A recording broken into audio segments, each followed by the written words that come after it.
स्वागत है सभी का आज के इस लाइव सेशन में। करेंगे आज का अपना चैप्टर है, ये है अपना नीति निर्देशक तत्व का। एक बार के लिए मुझे फटाफट आप ये बता दोगे कि पीछे जो सेशन अपन ने किए हैं उन सेशनों में जितनी भी मैंने थ्योरी करवाई है वो आपको याद हुई क्या, है ना? वो याद हो, क्योंकि कहीं ना कहीं पीछे वाले चैप्टर हैं वो आगे वाले चैप्टर के साथ जुड़े हुए हैं।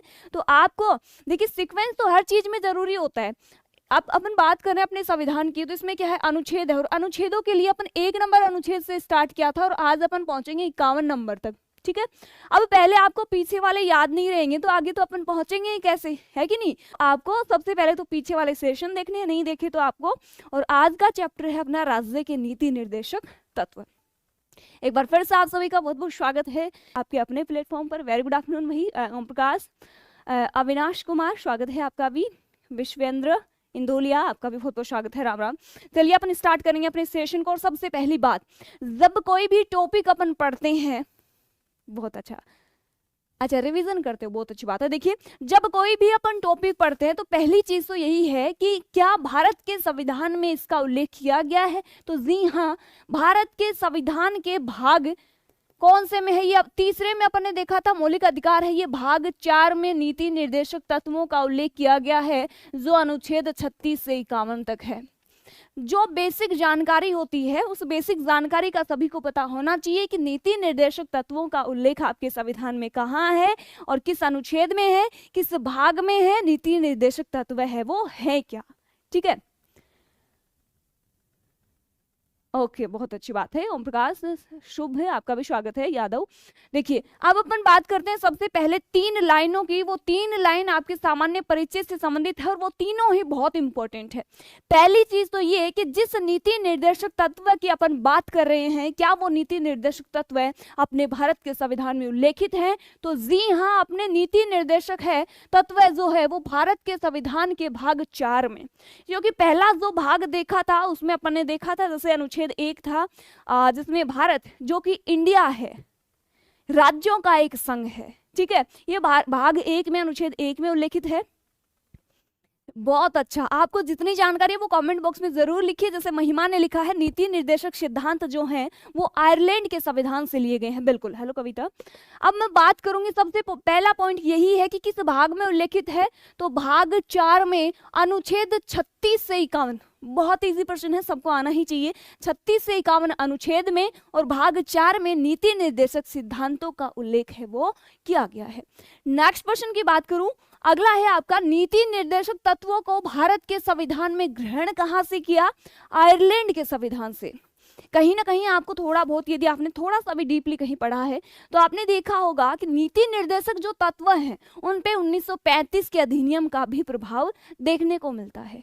ठीक है, लेकिन मूल रूप से जब एग्जाम में प्रश्न आता है कि नीति निर्देशक तत्व है वो संविधान में कहां से ग्रहण किए, तो वो आयरलैंड के संविधान से ग्रहण किए गए हैं। जैसे पहले वाला चैप्टर पढ़ा था अपने मौलिक अधिकार का, तो उसमें देखा था कि मौलिक अधिकार है वो कहां से ग्रहण किए गए हैं, अमेरिका से ग्रहण किए गए हैं। उसी प्रकार से नीति निर्देशक तत्व है वो आयरलैंड के संविधान से ग्रहण किए गए हैं। कोमल सिंह तोमर मैम, आपने प्रस्तावना बहुत अच्छी तरीके से पढ़ाई थी, थैंक यू कोमल। और रवि, स्वागत है आपका भी। देखिए नेक्स्ट पॉइंट की बात करेंगे, 3 पॉइंट याद हुए। पहला कहां पे उल्लेखित है? भाग 4 में। दूसरा अनुच्छेद 36 से 51 तक। तीसरा कहां से लिए? आयरलैंड के संविधान से। ठीक है, थैंक यू सो मच कैरे बनाओ का फैन, बहुत बहुत धन्यवाद। अगला देखिए, नेक्स्ट वाले पॉइंट की बात करते हैं। नीति निर्देशक तत्व को न्यायालय द्वारा लागू नहीं किया जा सकता। आगे जब अपन देखेंगे मौलिक अधिकार और नीति निर्देशक तत्वों का जब डिफरेंस अपन करेंगे तब आपको पता चलेगा कि जो नीति निर्देशक तत्व है वो न्यायालय द्वारा लागू नहीं किए जाते, जबकि मौलिक अधिकार है वो, यदि मौलिक अधिकारों का हनन होता है तो अपन न्यायालय की शरण ले सकते हैं। और इसका उल्लेख कहां पे है? अनुच्छेद 32 में इसका उल्लेख किया गया है। लेकिन आपके नीति निर्देशक तत्व यदि है कहीं पे भी उनका उल्लंघन होता है या फिर जो भी है, उसके लिए यह न्यायालय के द्वारा लागू नहीं किया जा सकता, यानी कि नीति निर्देशक तत्व को वैधानिक शक्ति प्राप्त नहीं है। पहला डिफरेंस यही है, पहली चीज यही है कि नीति निर्देशक तत्व जो है वो न्यायालय द्वारा लागू नहीं किए जाते हैं, जबकि किसी व्यक्ति के, किसी नागरिक के यदि मौलिक अधिकारों का उल्लंघन होता है तो वो न्यायालय की शरण ले सकता है। और इसका उल्लेख कहाँ पे किया गया है? अनुच्छेद 32 में किया गया है, जिसमें संवैधानिक उपचारों का अधिकार है, जिसमें 5 प्रकार की रीट है वो दी गई है। अब देखिए, बहुत अच्छी बात है, नेक्स्ट पॉइंट पर बात करेंगे। अगला है नीति निर्देशक तत्व से संबंधित अनुच्छेद। अनुच्छेदों की बात करूं तो अपन बात करेंगे 36 से 51 तक। जैसे मूल अधिकारों में अपन ने 12 से 35 तक कंप्लीट, एक भी ऐसा अनुच्छेद नहीं था जिसके बारे में अपन ने नहीं पढ़ा हो। हालांकि बहुत सारे बच्चे होते हैं जो अनुच्छेद 14 से स्टार्ट करते हैं, जहां समानता का अधिकार आता है 14 से 18, लेकिन अपन ने क्या किया था, अनुच्छेद 12 से स्टार्ट किया और 13 भी किया, फिर कंटिन्यू चले, बीच में 31 भी किया, फिर 35 तक, यानी 33, 34 और 35 भी किया था। अनुच्छेद 31 जिसमें संपत्ति का अधिकार था, जिसको वहां से 44वें संविधान संशोधन 1978 के तहत हटा के एक 300 कै के तहत कानूनी अधिकार बना दिया गया था, उसको भी अपन ने पढ़ा था। उसके बाद में अनुच्छेद 33 भी पढ़ा था, 34 भी पढ़ा था। 33 में तो क्या है, सैनिक और अर्धसैनिक बल जो है वो अनुशासित रहे, इसके लिए प्रतिबंधित किया जाता है अनुच्छेद 33 के तहत। बात करूं 34, अनुच्छेद जो 34 है उसमें मार्शल लॉ यानी सैन्य शासन से संबंधित था। यदि सैन्य शासन के दौरान किसी भी व्यक्ति के मौलिक अधिकारों का हनन होता है तो उन्हें क्षतिपूर्ति का अधिकार है वो अनुच्छेद 34 देता है। अनुच्छेद 35 भी पढ़ा था अपन ने, जैसे अलग अलग कार्य, जैसे अनुच्छेद 33, 34 को लागू करना या फिर कोई कानून संबंधित है, वो सारी चीजें संसद बनाएगी, इसका उल्लेख अनुच्छेद 35 में किया गया था। राइट, अब देखिए नेक्स्ट अपन बात कर रहे हैं, आज बात करें नीति निर्देशक तत्वों की, और ये स्टार्ट होता है आपका 36 से 51 तक। 36 से 51 तक बात करेंगे अपन। सबसे पहले अनुच्छेद 36 को पढ़ेंगे। अनुच्छेद 36 की मैं बात करूं, जब अपन ने अनुच्छेद 12 को पढ़ा था तो अनुच्छेद 12 में क्या था, राज्य की परिभाषा थी। सेम यहाँ पे भी आपको दिखेगा, अनुच्छेद 36 क्या है, राज्य की परिभाषा से संबंधित है। अब कहीं ना कहीं आपकी डाउट ये आएगा कि राज्य की परिभाषा तो 12 में भी थी और राज्य की परिभाषा ही आप 36 में बता रहे हो, तो इनमें डिफरेंस क्या है? इनमें डिफरेंस कुछ नहीं है। आपके एग्जाम में यदि प्रश्न आए कि राज्य की परिभाषा का उल्लेख कहाँ है और ऑप्शन मिले आपको 12, 36, 13, 35, तो क्या करना है, 12 को करना है। यदि मिले एक और ए और बी दोनों, ए एंड बी दोनों, तो अपन को सी ऑप्शन को टिक करना है। यानी कहने का सेंस ये है कि अनुच्छेद 12 में ही लिखा गया है कि जो राज्य की परिभाषा अनुच्छेद 12 में दी गई है सेम वही अनुच्छेद 36 में भी परिभाषित की गई है। तो समझ आया। और वहां पे मैंने समझाया था, यहाँ पे राज्य का सेंस किसी स्टेट से नहीं है, जैसे बिहार, यूपी, एमपी, इनसे नहीं है, अपितु यहाँ पे राज्य की परिभाषा है सरकार के अधीन जो भी या फिर निजी संगठन है जो सरकार के अंडर आते हैं, वो सभी राज्य की परिभाषा के अंतर्गत आते हैं। ठीक है, अब देखिए क्लियर हुआ होगा। अनुच्छेद 36 में क्या है, अपने राज्य की परिभाषा है, सेम वही परिभाषा है जो अनुच्छेद 12 में दी गई है। तो सबसे पहले अनुच्छेद 32 क्या है, राज्य की परिभाषा से संबंधित है। नेक्स्ट बढ़ेंगे।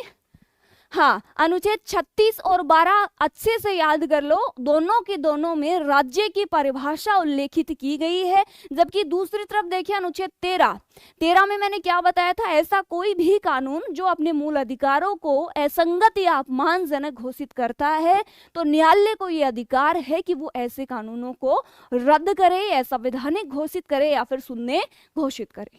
सही समझ आया। चलिए नेक्स्ट अपन बात करेंगे अनुच्छेद 37 की।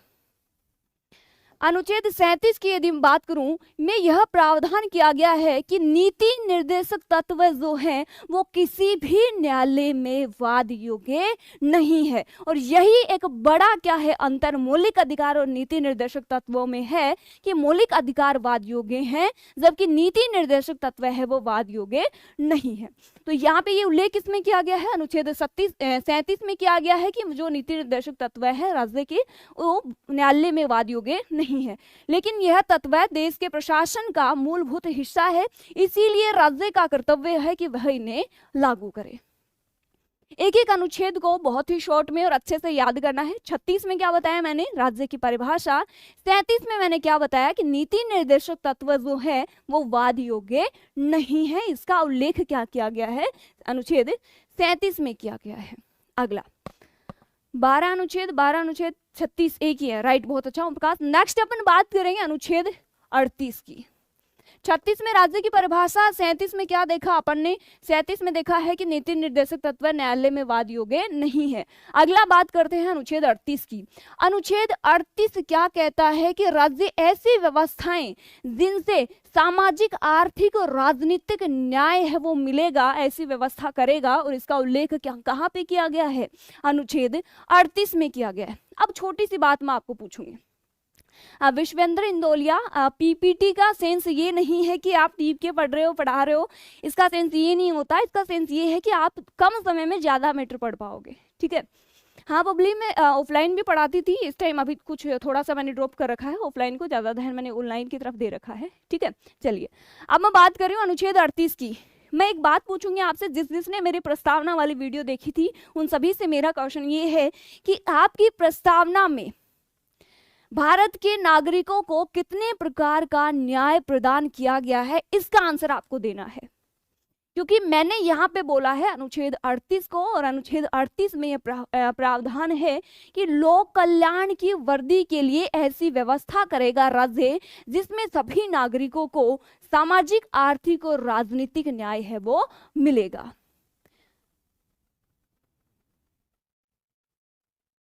37 कहता है कि पापा योजना लाए, अगर कोई कारण नहीं ला पाए तो जरूरी नहीं है पापा के खिलाफ बेटा न्यायालय चला जाए, बाध्य नहीं है राज्य बेहतरीन तरीके से समझने का। बहुत अच्छा।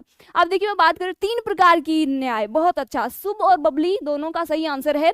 प्रस्तावना में 3 प्रकार की न्याय का उल्लेख किया गया है। अब अगला प्रश्न आपसे ये पूछा जाए, जैसे मैंने अभी बताया था कि राज्य की परिभाषा का उल्लेख कहाँ है, तो 12 में भी है और 36 में भी है। फिर मैं दूसरा प्रश्न आपसे ये पूछ रही हूँ, ये राज्य जो है वो नागरिकों को सामाजिक, आर्थिक और राजनीतिक न्याय देगा, इसका उल्लेख कहाँ पे किया गया है। तो एक तो ये पहला पॉइंट कि प्रस्तावना में इन तीनों प्रकार के न्याय का उल्लेख किया गया है। दूसरी तरफ अनुच्छेद 38 ये कहता है कि राज्य नागरिकों के लिए ऐसी व्यवस्था करेगा जिससे नागरिकों को सामाजिक, आर्थिक और राजनीतिक न्याय मिलेगा, ठीक है। जातिवाद एवं समानता का अधिकार, राइट। देखिए मैं बात किसकी कर रही हूँ, अनुच्छेद 36 में मैंने बताया राज्य की परिभाषा, 37 में मैंने बताया आपको कि नीति निर्देशक तत्व है वो वाद योग्य नहीं है, और 38 में मैं बता रही हूँ कि राज्य ऐसी व्यवस्था करेगा जिससे नागरिकों को सामाजिक, आर्थिक और राजनीतिक न्याय मिलेगा। याद हुआ यहाँ तक। अगला मैं बात कर रही हूँ अनुच्छेद 39 की, 39 की। अनुच्छेद 39 जो है वो सभी नागरिकों को सम्मान कार्य के लिए सम्मान वेतन देगा। देखिए आइए देखते हैं, अनुच्छेद 39 में सम्मान कार्य के लिए सम्मान वेतन की व्यवस्था की गई तथा सम्मान न्याय और निःशुल्क विधिक सहायता इसी अनुच्छेद के तहत की गई है, ठीक है। गौर से पढ़ो, अनुच्छेद 39 में बहुत सारी अलग अलग धाराएं हैं, उनमें एक ये भी है कि सभी को सम्मान कार्य के लिए सम्मान वेतन दिया जाएगा। ऐसा नहीं है कि कोई गरीब तबके से है तो उसको कम वेतन दिया गया। यदि परिश्रम सेम होगा तो वेतन भी समान होना चाहिए, ठीक है। कोमल सिंह अपनी हिंदी की क्लासें तो ऑलरेडी चल रही है, 10 बजे आती है अपनी, है ना, वो ले लिया करो। स्वागत है भी, हेलो शुभ, ठीक है। अब बात करें मैं 39 की। अब देखिए ये 39 जो है अनुच्छेद, इसी के अंदर एक आता है सी। 39 सी में कहा गया है कि राज्य धन का भी समान रूप से वितरण करेगा, और इसका उल्लेख कहा है 39 सी में। याद करो 36 में राज्य की परिभाषा, 37 में बोला कि नीति निर्देशक तत्व वाद योग्य नहीं है, 38 में बोला कि राज्य ऐसी व्यवस्था करेगा जिससे नागरिकों को सामाजिक, आर्थिक और राजनीतिक न्याय मिलेगा। 39 में मैं बात कर रही हूँ कि सभी को सम्मान कार्य के लिए सम्मान वेतन मिलेगा। फिर मैंने बात की 39 सी की, इसमें कहा गया कि सभी को धन का समान रूप से वितरण किया जाएगा। महिलाओं और पुरुषों के साथ भी भेदभाव नहीं किया जाएगा। इसका उल्लेख भी कहाँ पे है, अनुच्छेद 39 में है, क्योंकि बहुत सी जगह ऐसी होती हैं जहां पे हाँ, जहाँ पे महिलाओं के साथ भी बहुत जगह बोले तो वेतन के लिए थोड़ा सा भेदभाव किया जाता है, तो उस भेदभाव पर शिकंजा कसने के लिए कौन सा अनुच्छेद है अपना? अनुच्छेद 39। याद हुआ यहाँ तक? नेक्स्ट अगला, यहाँ तक याद हो गया ना? 36, 37, 38, 39 और 39C। अगले पॉइंट की मैं बात करूंगी अनुच्छेद 40 की। अनुच्छेद 40 क्या कहता है, आइए देखते हैं। इसके तहत यह प्रावधान किया गया है कि राज्य को ग्राम पंचायतों का गठन करना चाहिए। एक बात मुझे मेरे छोटी सी याद आ गई। देखिए, कई बच्चे बोलते हैं कि देखो हर एक की अलग अलग समस्या होती है, अलग अलग माइंडसेट होता है सभी का, कि दिमाग भी अलग अलग होता है। तो कई बच्चे बोलते हैं कि गांधी जी ने तो किया ही क्या अपने लिए, गांधी जी का तो कहीं पे उल्लेख ही नहीं है, ना तो संविधान में है, ना संविधान सभा में कहीं था, और कहीं पे उल्लेख ही नहीं मिलता। लेकिन आपकी जानकारी के लिए बता दूं कि गांधी जी का जो ग्राम स्वराज्य की जो अवधारणा थी वो स्पष्ट रूप से दिखाई देती है आपकी अनुच्छेद 40 में, क्योंकि अनुच्छेद 40 भी क्या कहता है? ग्राम पंचायतों का गठन करना चाहिए। इसका उल्लेख है वो अनुच्छेद 40 में किया गया। शॉर्ट में आप याद कर सकते हो, अनुच्छेद 40 क्या है? ग्राम पंचायतों के गठन से संबंधित है, ताकि स्थानीय प्रशासन सही तरीके से चल सके और 20 लाख से कम जनसंख्या वाले राज्य में ग्राम पंचायत का गठन नहीं किया जा सकता। बहुत अच्छा, पंचायत, बिल्कुल ठीक बोला आप भी बिल्कुल सही बोल रहे हो। अनुच्छेद 40 जो है इसमें ग्राम पंचायतों के गठन से संबंधित है, और ग्राम पंचायतों के गठन का विचार जो था, ये जो विचारधारा जो थी वो गांधी जी की विचारधारा थी ग्राम स्वराज्य की, और वहीं से ये लिया गया है। तो अनुच्छेद 40 में क्या हुआ अपना? ग्राम पंचायतों का गठन, यानी स्थानीय प्रशासन को सुधारने के लिए, सही तरीके से चलाने के लिए ग्राम पंचायतों का गठन किया जाए। लेकिन छोटी सी शर्त ये थी कि 20 लाख से कम की जनसंख्या वाले राज्य में ग्राम पंचायत का गठन नहीं किया जा सकता। क्या बता रहे हो? हिस्ट्री सर पढ़ाते हैं, ठीक है। अगला बात करते हैं अपन अनुच्छेद 41 की। अनुच्छेद 41 में क्या कहा गया है कि कुछ परिस्थितियों में काम, शिक्षा और लोक सहायता पाने का अधिकार सभी नागरिकों को होगा। याद करो, मैं फिर से रिवाइज करवा रही हूँ, हर अनुच्छेद के साथ पीछे वाले अनुच्छेद भी रिवाइज करवा रही हूँ। सबसे पहले मैंने पढ़ा है 36 राज्य की परिभाषा, 37 मैंने बताया कि नीति निर्देशक तत्व है वो वाद योग्य नहीं है।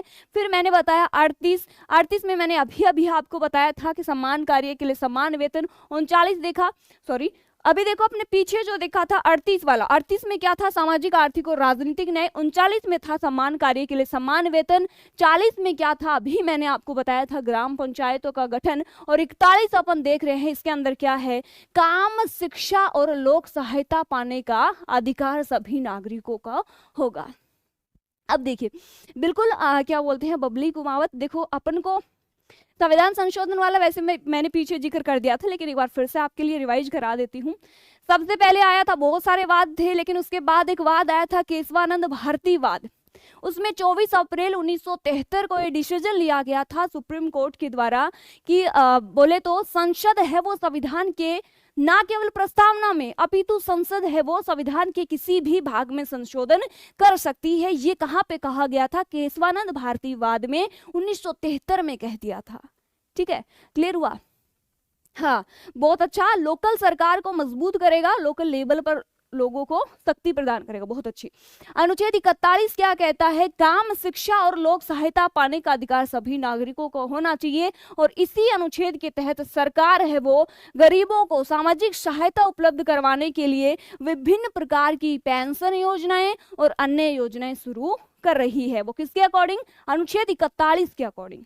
ठीक है, रोजगार एवं शिक्षा का अधिकार सभी लोगों के लिए उपलब्ध है। बहुत अच्छा।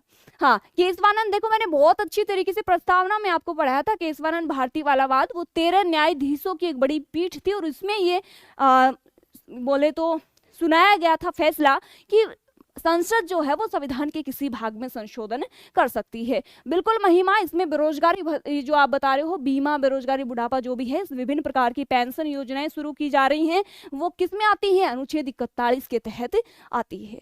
ठीक है, चलिए, ये हुआ अपना अनुच्छेद 41। अगला अपन बात करेंगे अनुच्छेद 42 की। अनुच्छेद 42 में क्या है? अनुच्छेद 42 में प्रावधान किया गया है कि काम की न्याय संगत और मानवोचित दशाएं तथा प्रसूति सहायताओं का प्रबंध किया जाना चाहिए। जय हिंद वेद प्रकाश। देखिए अच्छे से देखो, अनुच्छेद 41 क्या कहता है और 42 क्या कहता है। अनुच्छेद 41 में देखा अपन ने क्या, काम, शिक्षा और लोक सहायता यानी लोक स्वास्थ्य संबंधित।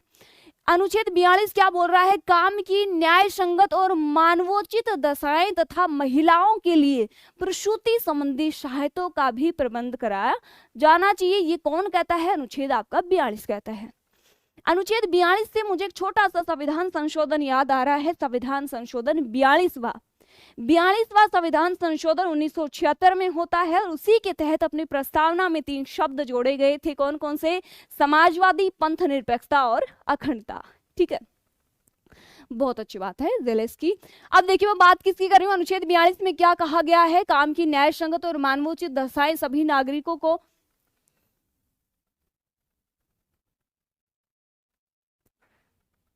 हाँ ठीक है, तो इसमें काम की न्याय संगत और मानवोचित दशाएं तथा प्रसूति संबंधी सहायताओं का उपबंध करना चाहिए। इसका उल्लेख कहाँ पे है? अनुच्छेद 42 में है। आप देखो जितना मैं पढ़ा रही हूँ ना पॉलिटी, उससे बाहर प्रश्न नहीं जाएगा, ये मेरा प्रॉमिस है आपसे। बस आपको ये जरूरी है कि आप अच्छे से इसको पढ़ते रहो, ठीक है।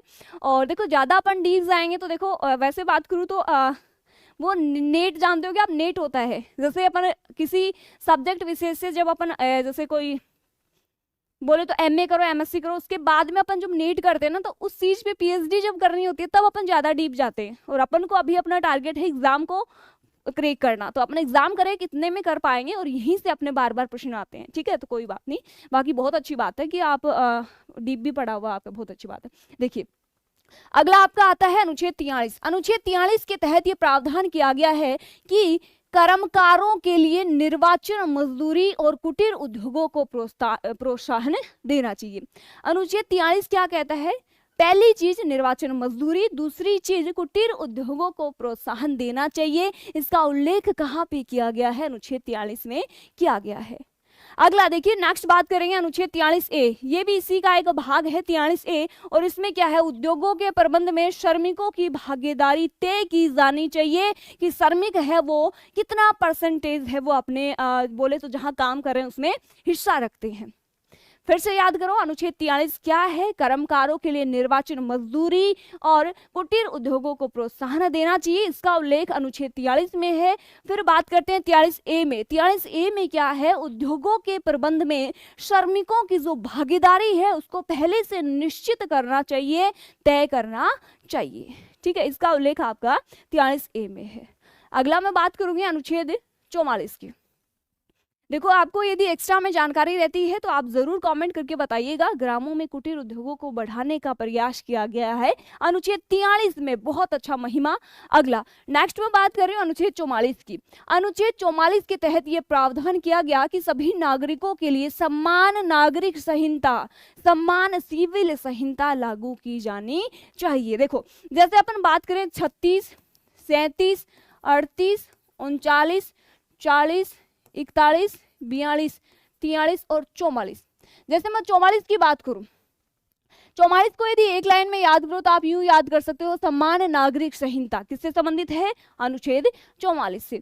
अलग अलग देखे, जैसे अनुच्छेद 40 की बात करूं तो इसमें क्या था? ग्राम पंचायतों का गठन था, ठीक है। उसी प्रकार से 41, 42 और 43, 44, यानी आप बहुत सारे बच्चों के डाउट होता है। हाँ बहुत अच्छी बात है जेपी। देखो मेरा कहने का सेंस ये है कि कई बच्चों के डाउट होते हैं, बहुत बार मैसेज भी आते हैं कि मैम ये अनुच्छेद याद नहीं होती, कैसे याद करें? तो सबसे पहली चीज तो ये होती है कि हर अनुच्छेद के पीछे एक छोटा की पॉइंट होता है। कोई भी अनुच्छेद हो उसके पीछे एक छोटा की पॉइंट होता है, उसको पकड़ो और उसको याद करो, या फिर सारे अनुच्छेद एक जगह लिखो और उसमें एक एक की पॉइंट है वो यूं लिखो ताकि आपको वो की पॉइंट याद रहेंगे, तो उसके पीछे की थ्योरी ऑटोमेटिक आपको याद आ जाएगी। और वैसे मैंने सोचा है कि या तो मंडे को या फिर कल सैटरडे को मैं स्पेशली अभी तक जितने अनुच्छेद पढ़ाऊंगी 1 नंबर अनुच्छेद से 51 तक, वो सारे के सारे मैं एक साथ एक ही क्लास में करवाऊंगी बिना कोई टॉपिक के, ठीक है। और आज अभी अपन बात कर रहे हैं अनुच्छेद 44 और इसमें क्या है, अपनी समान नागरिक संहिता है जिसका उल्लेख संविधान के भाग 4 के अनुच्छेद 44 में किया गया है। अगला नेक्स्ट बात करेंगे अनुच्छेद 45। इसमें क्या है, बच्चों को मुफ्त और अनिवार्य शिक्षा प्रदान करने की जिम्मेदारी है वो राज्य की होगी। इसका उल्लेख कहाँ पे किया गया है, अनुच्छेद 45 में किया गया है। देखिए याद होगा आपको, जब मैंने आपको पढ़ाया था अनुच्छेद 21, अनुच्छेद 21 मैंने पढ़ाया था, इसमें क्या था, प्राण एवं दैहिक स्वतंत्रता, प्राण एवं दैहिक स्वतंत्रता का उल्लेख अनुच्छेद 21 में था। फिर मैंने पढ़ाया था अनुच्छेद 21A जो कब जोड़ा गया था, 86वां संविधान संशोधन 2002 के तहत जोड़ा गया। और इसमें क्या कहा गया, 6 से 14 वर्ष के बच्चों के लिए निःशुल्क और अनिवार्य शिक्षा का प्रावधान किया गया था अनुच्छेद 21A में। राधे कृष्ण भाई, मित्रा सेन यादव, आरिफ खान। नेक्स्ट मैं बात कर रही हूँ यहाँ पे अनुच्छेद 45 में। अनुच्छेद 45 में क्या था, 6 वर्ष से कम बच्चों को मुफ्त एवं अनिवार्य शिक्षा प्रदान करने की जिम्मेदारी राज्य की होगी। जबकि यहाँ पे अनुच्छेद 21A में क्या कहा गया, जो 86वें संविधान संशोधन 2002 में जोड़ा गया, इसमें कहा गया कि 6 से 14 वर्ष के बच्चों को अनिवार्य और निःशुल्क शिक्षा प्रदान की जाएगी। नमस्ते भाई कुलदीप सिंह, स्वागत है आपका भी। हाँ, 21A में जोड़ा गया था शिक्षा का अधिकार जो 6 से 14 वर्ष के बच्चों के लिए था। जबकि अनुच्छेद 45 में क्या है, बच्चों को मुफ्त और अनिवार्य शिक्षा का प्रावधान जो 6 वर्ष तक ही था। ओके, चलिए तो ये क्लियर हुआ, अनुच्छेद 45 में क्या है, बच्चों के लिए शिक्षा का प्रावधान है वो किया गया है। अगला बात कर रही हूँ मैं अनुच्छेद 46 की। अनुच्छेद 46 में किसका विवरण किया गया है, इसमें जो SC ST होता है यानी अनुसूचित जातियों और अनुसूचित जनजातियों और अन्य वर्गों के लिए शिक्षा का अर्थ संबंधित हितों में अभिवृद्धि की जानी चाहिए। अनुच्छेद 46 आपका क्या कहता है, जहां पे 45 है वो शिक्षा का अधिकार बच्चों के लिए था, वहीं अनुच्छेद बात करूं 46 की तो इसमें क्या है, अपनी SC ST और जो अन्य वर्ग हैं उनके लिए शिक्षा और अर्थ संबंधी हितों की अभिवृद्धि की जानी चाहिए। और इसका उल्लेख कहाँ पे है, अपना अनुच्छेद 46 में किया गया है। याद हुआ होगा, अनुच्छेद 45 बच्चों की शिक्षा से संबंधित है। अनुच्छेद 46 ये क्या है, SC ST या फिर अन्य वर्गों के लिए शिक्षा और अर्थ संबंधी हितों में अभिवृद्धि करने से संबंधित है। अनुच्छेद 40 ग्राम पंचायतों के गठन से संबंधित है। अनुच्छेद 36 राज्य की परिभाषा से संबंधित है। अनुच्छेद 39 समान कार्य के लिए समान वेतन से संबंधित है। ठीक है, 6 से 14 वर्ष के बच्चों के लिए 21A में जेपी 21A में आपका 6 से 14 वर्ष के बच्चों के लिए अनिवार्य शिक्षा का प्रावधान किया गया है। और 14 वर्ष से एक और बात याद आई मुझे, अनुच्छेद 24 आपको याद होगा बाल श्रम निषेध से संबंधित है, जिसमें 14 वर्ष से कम उम्र के बच्चों को कल कारखानों या फिर जो खतरे वाली जगह होती है वहां से काम करने से रोका गया है। ठीक है, इसका उल्लेख कहाँ है, अनुच्छेद 24 में है। ये क्लियर हुआ। अनुच्छेद 46 जिसमें क्या है, SC ST या फिर अन्य वर्गों की शिक्षा से संबंधित अर्थ से संबंधित हो जाता है। नेक्स्ट अपन बात करेंगे अनुच्छेद 47 की। अनुच्छेद 47 क्या है, हाँ 45 में हुआ, फिर एक दूसरी तरफ 21A में हुआ। अनुच्छेद 45 संविधान संशोधन अधिनियम 2002। ओके, देखिए नेक्स्ट अपन बात करेंगे अनुच्छेद 47 की। अनुच्छेद 47 के तहत यह निर्देश दिया जाता है कि पोषण और जीवन स्तर को उच्च करने के लिए लोक स्वास्थ्य का सुधार करने का कर्तव्य राज्य को होगा। अनुच्छेद 47 है वो 3 शब्द इसमें इंपॉर्टेंट है, एक तो है अपना पोषण संबंधी, दूसरा अपना जीवन स्तर को सुधारने हेतु और अगला है आपका लोक स्वास्थ्य से संबंधित। इन सभी चीजों को ध्यान में रखते हुए राज्य है वो कार्य करेगा। और इसका उल्लेख यानी कि जो भी गरीब तबका है, जो भी निम्न तबका है, जो भी निम्न तबका है उनके लिए सरकार जो है उनके पोषण के लिए, उनके जीवन स्तर में सुधार के लिए और लोक स्वास्थ्य से संबंधित है वो नियम बनाएगी। ये कर्तव्य किसका होगा, राज्य को होगा। और इसका उल्लेख कहाँ है, संविधान के भाग 4 के अनुच्छेद 47 में किया गया है। एक बार मुझे कमेंट करके बताओ कि यहाँ तक आपके समझ आए क्या, कहाँ से स्टार्ट किया था, 36, 37, 38, 39, 40, 41, 42, 43, 44, 45, 46 और 47। ठीक है, 47 हो गया है। अगला बात करेंगे अनुच्छेद 48 की। हाँ, 21A कब जोड़ा गया था, 86वां संविधान संशोधन 2002 के तहत जोड़ा था। अगला है अनुच्छेद 48 की बात करूं, इसके तहत यह प्रावधान है कि कृषि और पशुपालन का संगठन से संबंधित अनुच्छेद है। शॉर्ट में की पॉइंट यदि इसमें ढूंढूं तो इसमें क्या है, कृषि एवं पशुपालन से संबंधित कौन सा अनुच्छेद है, अनुच्छेद 48। जिस प्रकार अपन ने पीछे की पॉइंट ढूंढा था, जैसे पिछले में क्या था, पोषण, जीवन स्तर में सुधार और लोक स्वास्थ्य से संबंधित कौन सा अनुच्छेद है, तो 47 है। ठीक है, 45 में क्या था, बच्चों की शिक्षा से संबंधित है। हाँ बिल्कुल भैया। अगला देखिए नेक्स्ट 48 में क्या कहा गया है, ये कृषि और पशुपालन से संबंधित है। ठीक है, अगला नेक्स्ट अपन बात करेंगे अनुच्छेद 48A। इसमें क्या है, पर्यावरण का संरक्षण तथा वन और वन्य जीवों की रक्षा करने से संबंधित कौन सा है। बहुत अच्छा, महिमा ने लिखा है अनुच्छेद 48 में क्या है, कृषि एवं पशुपालन को आधुनिक एवं वैज्ञानिक बनाने का प्रावधान है। जबकि 48A क्या कहता है, ये पर्यावरण का संरक्षण तथा मानव वन और जो वन्य जीव होते हैं उनके संरक्षण से संबंधित हो जाता है। हाँ बिल्कुल, पशुओं की हत्या पे भी रोक लगाई थी। इसके अलावा गाय का जो मांस बेचा जाता था उस पे भी ये निषेध, उसको भी ये निषेध करता है। कौन सा अनुच्छेद, अनुच्छेद 48। और 48A क्या है, ये पर्यावरण वन एवं वन्य जीवों के संरक्षण से संबंधित है, अनुच्छेद 48A। अगला मैं बात कर रही हूँ अनुच्छेद 49 की। अनुच्छेद 49 क्या कहता है, ये जो देश की जो महत्वपूर्ण स्थान होते हैं या फिर वस्तुएं होती हैं उनका संरक्षण करना सभी का कर्तव्य होगा, सभी की जिम्मेदारी होगी। इसका उल्लेख किसमें है, अनुच्छेद 49 में है। जहां अपन ने देखा 48 में कृषि और पशुपालन से संबंधित था, दूसरी तरफ जब मैं बता रही हूँ अनुच्छेद 49, इसमें क्या है, जो अपने देश की महत्वपूर्ण स्थान है या फिर जो महत्वपूर्ण वस्तुएं हैं उनका संरक्षण करना भी अपने सभी का कर्तव्य है, अपन सभी का क्या है, जिम्मेदारी है। ओके, बहुत अच्छा। तो इसका उल्लेख कहां पे किया गया है, अनुच्छेद 49 में किया गया है। नेक्स्ट बात कर रही हूं अनुच्छेद 50 की। और अनुच्छेद 50 में क्या है, क्या बता रहे हो, थैंक यू सो मच भाई कुलदीप सिंह।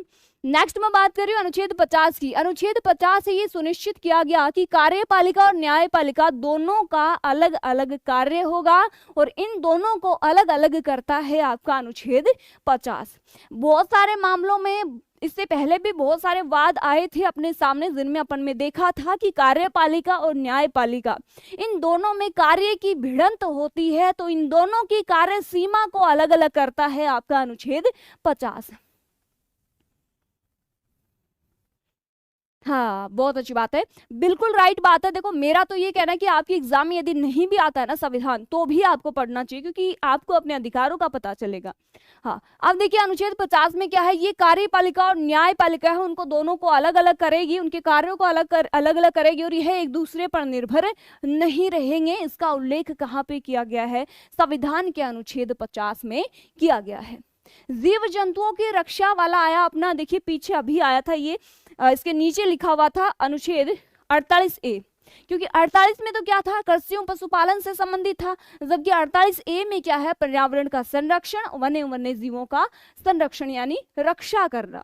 फिर मैंने 49 बताया, इसमें क्या है, स्थान और जो वस्तुएं हैं देश की उनकी रक्षा करना अपने सभी की जिम्मेदारी है, सभी का कर्तव्य बनता है। नेक्स्ट मैंने बताया अनुच्छेद 50, इसमें क्या है, कार्यपालिका और न्यायपालिका के कार्यों का बंटवारा किया गया है, उनको अलग अलग किया गया है।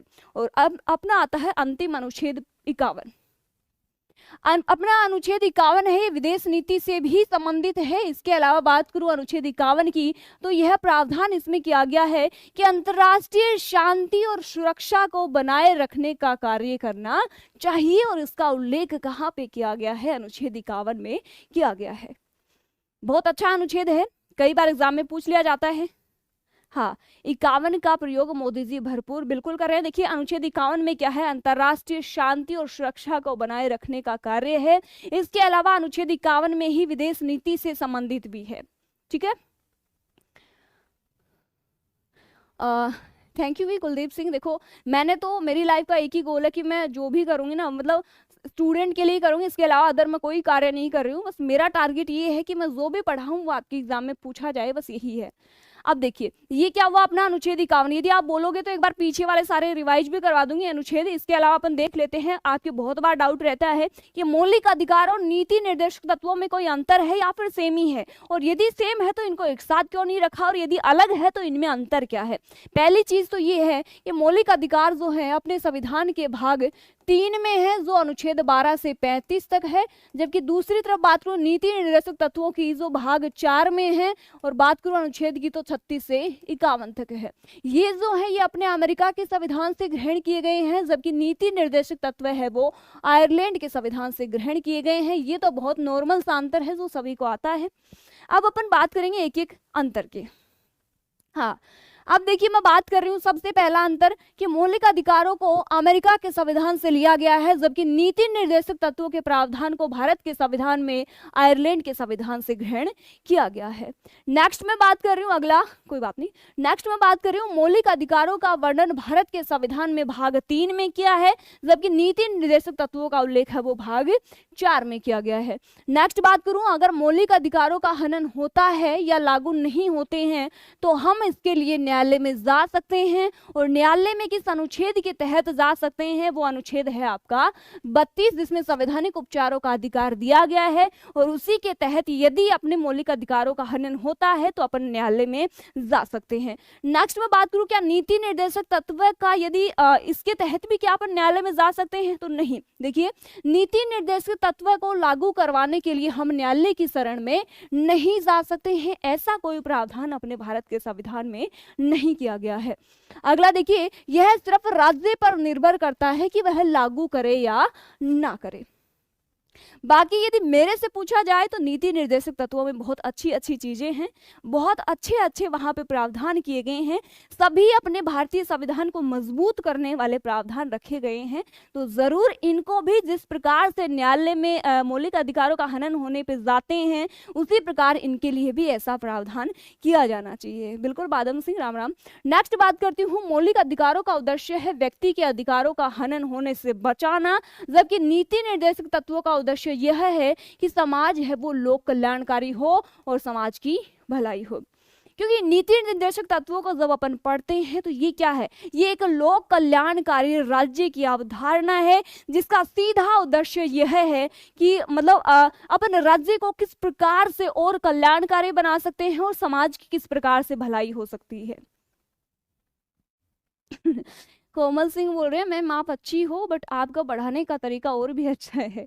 थैंक यू कोमल। देखिए समझ आया क्या, देखो पहली चीज तो अपन ने देख ली, 2-3 अंतर तो ये कि वो भाग 3 में है, वो 4 में है, वो अमेरिका से लिया, वो आयरलैंड से लिया गया, वो अनुच्छेद 12 से 35 तक था, वो 36 से 51 था, ये तो छोटे अंतर हैं। अगला मैं देखिए बात कर रही थी यहाँ पे कि मौलिक अधिकारों का हनन होने पे न्यायालय जा सकते हैं, वाद योग्य हैं, जबकि नीति निर्देशक तत्वों के लिए ऐसा कोई प्रावधान नहीं किया गया है, अतः नीति निर्देशक तत्व है वो वाद योग्य नहीं है। दूसरी चीज कि मौलिक अधिकारों का उद्देश्य है व्यक्ति के किसी भी नागरिक के अधिकारों का हनन होने से बचाना, जबकि नीति निर्देशक तत्वों का उद्देश्य है लोक कल्याणकारी राज्य की स्थापना करना और समाज की भलाई करना। ठीक है, बिल्कुल भाई, जय भीम। अगला पॉइंट में बात करूं, नेक्स्ट देखिए मौलिक अधिकार सरकार के महत्व को घटाता है, क्योंकि इसमें सरकार को सभी नागरिकों को मौलिक अधिकार प्रदान करने होते हैं और उन अधिकारों का हनन नहीं कर सकते, जबकि दूसरी तरफ नीति निर्देशक तत्वों में सरकार के अधिकारों को बढ़ाता है। जय श्री राम महिमान। देखिए मैं बात किसकी कर रही हूँ, पहली चीज कि मौलिक अधिकार जो है वो तो क्या है सरकार के महत्व को घटाते हैं। रीजन क्या है कि यदि किसी व्यक्ति के मौलिक अधिकारों का बोले तो हनन हो तो सीधा सवाल किस पे जाता है, सरकार पे जाता है, जबकि दूसरी तरफ नीति निर्देशक तत्वों में सरकार के अधिकार है वो बढ़ते हैं, सारा का सारा कार्य है वो राज्य के ऊपर डिपेंड होता है। थैंक यू भाई Akhilendra Kumar Sonkar, thank you so much. अगला नेक्स्ट मैं बात कर रही हूँ मौलिक अधिकार सभी नागरिकों के लिए स्वतः ही प्राप्त होता है और नीति निर्देशक तत्व सरकार के लागू करने के बाद ही नागरिकों को प्रदान होता है। बात करूं मैं मौलिक अधिकारों की, तो मौलिक अधिकार जिस प्रकार जब भी अपन जन्म लेते हैं तो वो मूल अधिकार अपन को प्रदत्त कर दिए जाते हैं, ऑटोमेटिक प्रदत्त कर दिए जाते हैं, जबकि नीति निर्देशक तत्व जो होते हैं वो सरकार के लागू करने के बाद नागरिकों को प्राप्त होते हैं। ठीक है, तो ये भी इसमें क्या है कि बड़ा अंतर है।